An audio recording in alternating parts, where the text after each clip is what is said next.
I'm glad you're here. I'm glad the students are here. A couple of them are here for chapel credit. Most of them are here to hear me. Okay.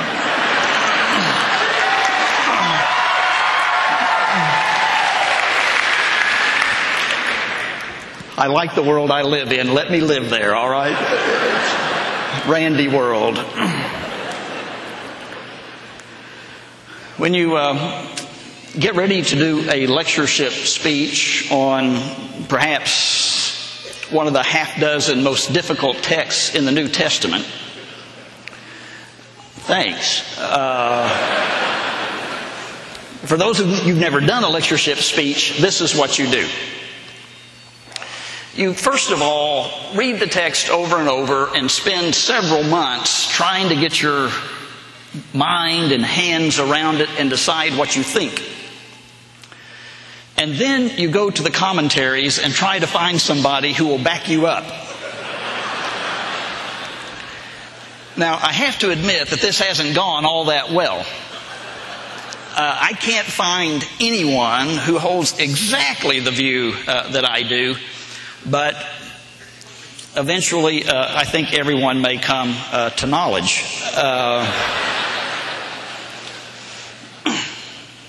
Had several conversations with my father over the last couple of days about family, and I think the perfect kind of preface to this lesson is something that my grandfather said.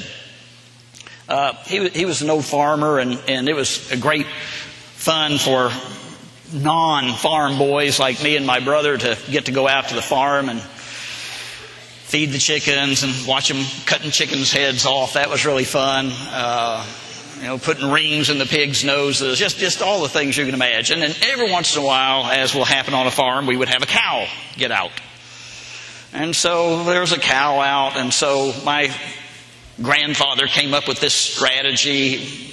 My brother and my dad and he were positioned at certain places. They were going to run the cow towards the gate. I was going to stand in front, just to the side of the gate, so when the cow saw me, he would turn into the gate.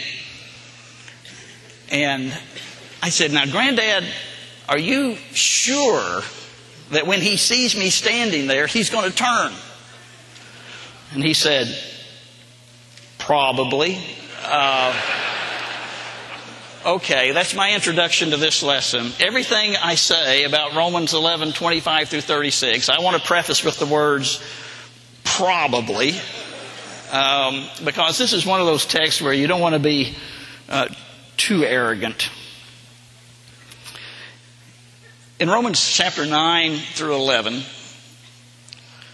Paul asks a question that doesn't often preoccupy us. And that's the question of God's faithfulness to Israel. And I appreciate that stuff about out of the box, but I am right quaint compared to Paul.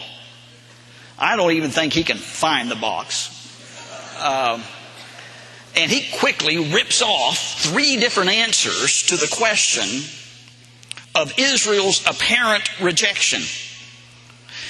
If Israel is the chosen people of God, then how can it be that they're rejected as they are? And in chapters 9, 10, and 11, he gives 3 answers that appear to me to be just a little bit contradictory. But Paul's more flexible than I am. In Romans chapter 9, he says, the reason they're rejected is because it's God's decision. What right does the potter have to say to the clay, "I don't like what kind of thing you made me into"? God can do whatever he wants to. If he wants to accept them, they'll be accepted. If he wants to reject them, they'll be rejected. Uses the example of Jacob and Esau, and I've always felt a little sorry for Esau. I just got to tell you that. He always struck me, I don't know, you got your imagination going, as a kind of a dumb oaf. And, here's Jacob, this kind of sly, amoral wrestler.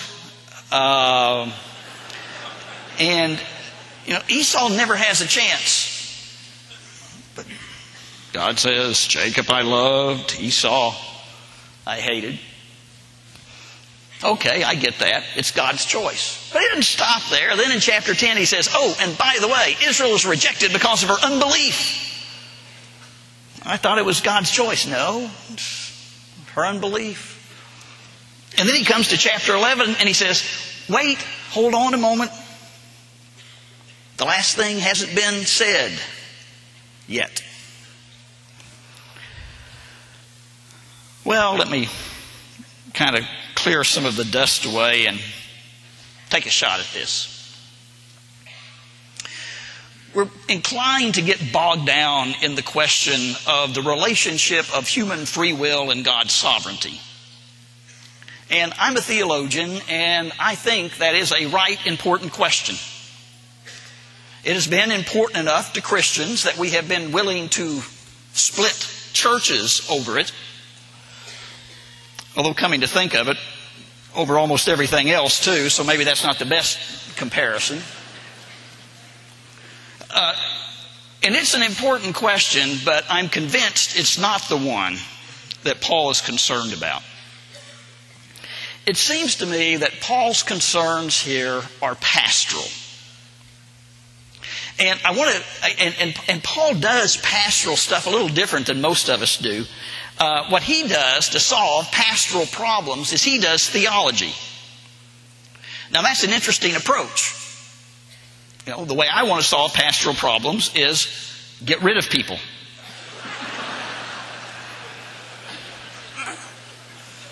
And Paul's not going to go that way. He's going to do theology. And it's deep and it's profound, but what I would convince you, it's practical. Here is the problem, I think. You know, Jews and Gentiles in this church, they're not quite getting on the way they should. And way back there, he kind of chided the Jews for being a bit arrogant, thinking that they were special because they had the covenant and the laws and all that sort of thing. And I actually think he's doing the flip side of that in Romans chapter 11. The problem I think he is addressing is Gentile arrogance. Now, this is something, this part of the sermon I'm really comfortable with. I think I can do the arrogance part. You Jews had your chance. And what you did is you crucified the Son of God. You rejected God's plan. And so God, in His wisdom, rejected you and took the gospel to the Gentiles, and we have freely accepted it. You had your day, but that day is over. The gospel belongs to us. And to that, Paul says this. The text one more time. I do not want you to be ignorant of this mystery, brothers, so that you may not be conceited. Israel has experienced a hardening in part until the full number of Gentiles has come in. And so all Israel will be saved. As it is written, the deliverer will come from Zion, and he will turn godliness away from Jacob, godlessness away from Jacob. And this is my covenant with them when I take away their sins. As far as the gospel is concerned, they are enemies on your account, but as far as election is concerned, they are loved on account of the patriarchs. For God's gifts and His call are irrevocable. Just as you, who were at one time disobedient to God, have now received mercy as a result of their disobedience, so they too have now become disobedient in order that they too may now receive mercy as a result of God's mercy to you. For God has bound all men over to disobedience, so that He may have mercy on them all.